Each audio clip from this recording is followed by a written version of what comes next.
বিএনপির চেয়ারপারসন ও সাবেক প্রধানমন্ত্রী খালেদা জিয়াকে উন্নত চিকিৎসার জন্য বিদেশে নেওয়ার যে প্রস্তুতি চলছিল সেটি আবারও পিছিয়েছে। গতকাল শুক্রবার সকালে বিএনপির পক্ষ থেকে সম্ভাব্য যাত্রার নতুন তারিখ বলা হয়েছিল ৭ ডিসেম্বর, কিন্তু পরবর্তীতে রাতে পাওয়া সর্বশেষ তথ্যে জানা গেছে ওই পরিকল্পনা পিছিয়ে সম্ভাব্য যাত্রার তারিখ নির্ধারণ করা হয়েছে ৯ ডিসেম্বর। তবে সংশ্লিষ্টরা বলছেন প্রয়োজন হলে এই তারিখও আবার পরিবর্তিত হতে পারে। খালেদা জিয়ার চিকিৎসা ও বিদেশ পাঠানোর বিষয়ে অবগত একটি সূত্র জানায়, তার শারীরিক অবস্থা বিবেচনা করেই যাত্রার পরিকল্পনা আরও ২ দিন পিছিয়ে দেওয়া হয়েছে। যাত্রার চূড়ান্ত সিদ্ধান্ত নির্ভর করবে চিকিৎসকদের মেডিকেল বোর্ডের সিদ্ধান্ত এবং তার শারীরিক অবস্থা ভ্রমণের জন্য উপযুক্ত কিনা সেই মূল্যায়নের উপর। সর্বশেষ প্রাপ্ত তথ্যে তার অবস্থার উল্লেখযোগ্য উন্নতির কোনো নিশ্চিত খবর পাওয়া যায়নি। পরিস্থিতি অনেকটাই অপরিবর্তিত রয়েছে। এদিকে খালেদা জিয়াকে লন্ডনে নেওয়ার জন্য কাতারের ব্যবস্থাপনায় নতুন করে যে এয়ার অ্যাম্বুলেন্স ভাড়া করা হয়েছে সেটির সময়সূচিও বদলেছে। প্রথমে এয়ার অ্যাম্বুলেন্সটি ৬ ডিসেম্বর ঢাকায় অবতরণের কথা থাকলেও পরে তা পুনর্নির্ধারণ করে ৭ ডিসেম্বর করা হয়েছে।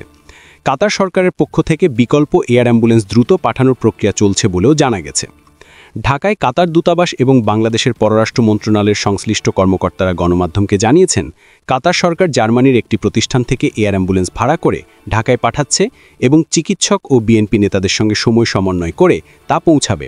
সংশ্লিষ্ট আরেকটি সূত্র জানিয়েছে, জার্মানির FAI রেন্ট এ জেট নামক প্রতিষ্ঠানের মাধ্যমে এয়ার অ্যাম্বুলেন্সটি ভাড়া করা হচ্ছে এবং সেটি জর্জিয়ার রাজধানী তিবিলিসি থেকে ঢাকায় আসতে পারে। আগে প্রাপ্ত তথ্য অনুযায়ী ৬ ডিসেম্বর অবতরণ ও ৭ ডিসেম্বর যাত্রার কথা থাকলেও পরে রাতে নিশ্চিত হওয়া নতুন সূচি অনুযায়ী ১০ ডিসেম্বর ঢাকায় পৌঁছানোর কথা বলা হয়েছে। পররাষ্ট্র মন্ত্রণালয়ের একজন জ্যেষ্ঠ কর্মকর্তা জানান, কাতারের আমিরের নির্দেশে খালেদা জিয়াকে লন্ডনে নেওয়ার উদ্যোগ নেওয়া হয়েছে। তবে ঢাকা থেকে লন্ডনের উদ্দেশ্যে চূড়ান্ত যাত্রার সময় চিকিৎসক ও বিএনপি নেতাদের সঙ্গে আলোচনা করে চূড়ান্ত করা হবে। কূটনৈতিক সূত্রগুলোর ভাষ্য অনুযায়ী এয়ার অ্যাম্বুলেন্সে খালেদা জিয়ার সঙ্গে লন্ডনে যাওয়ার মানুষের সংখ্যা সীমিত রাখা হবে। বিএনপির করা তালিকা থেকে অগ্রাধিকার ভিত্তিতে কয়েকজন যাবেন, আর বাকিরা প্রয়োজন হলে বাণিজ্যিক ফ্লাইটেও যেতে পারেন। এদিকে বিএনপি নেতাদের বক্তব্য অনুযায়ী তাকে সুস্থ করে তুলতে চিকিৎসকরা প্রাণপণ চেষ্টা করছেন। কয়েকদিন ধরেই তাকে বিদেশে নেওয়ার বিষয়ে আলোচনা চলছিল। বিএনপির নেতা ও চিকিৎসক AZM জাহিদ হোসেন ও পরে বিএনপির মহাসচিব মির্জা ফখরুল ইসলাম আলমগীর জানিয়েছেন, বিশেষজ্ঞ চিকিৎসকদের পরামর্শ অনুযায়ী তাকে লন্ডনে নেওয়ার সিদ্ধান্ত হয়েছে, যদিও এয়ার অ্যাম্বুলেন্সে কারিগরি জটিলতায় সময়সূচিতে বারবার পরিবর্তন আসছে। খালেদা জিয়া ১৩ দিন ধরে এভারকেয়ার হাসপাতালে চিকিৎসাধীন। গত ২৩ নভেম্বর রাতে শ্বাসকষ্ট দেখা দিলে তাকে হাসপাতালে নেওয়া হয়। অধ্যাপক শাহাবুদ্দিন তালুকদারের নেতৃত্বে দেশি বিদেশি বিশেষজ্ঞদের সমন্বয়ে গঠিত মেডিকেল বোর্ডের অধীনে তার চিকিৎসা চলছে।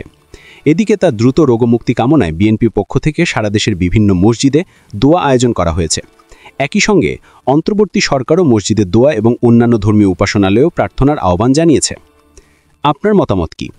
খালেদা জিয়ার বর্তমান পরিস্থিতি নিয়ে আপনার দৃষ্টিভঙ্গি কমেন্টে জানান, আর আপডেট পেতে পোস্টটি শেয়ার করুন, কারণ গুরুত্বপূর্ণ তথ্য অনেক সময় নিউজ ফিডে সবার কাছে পৌঁছায় না। শারীরিক অবস্থা ও চিকিৎসকদের সিদ্ধান্তই চূড়ান্ত, তাই যাত্রার তারিখ আরও বদলালে আমরা দ্রুত আপডেট দিব। আপনি দেখছিলেন NLB নিউজ। সাথে থাকার জন্য ধন্যবাদ।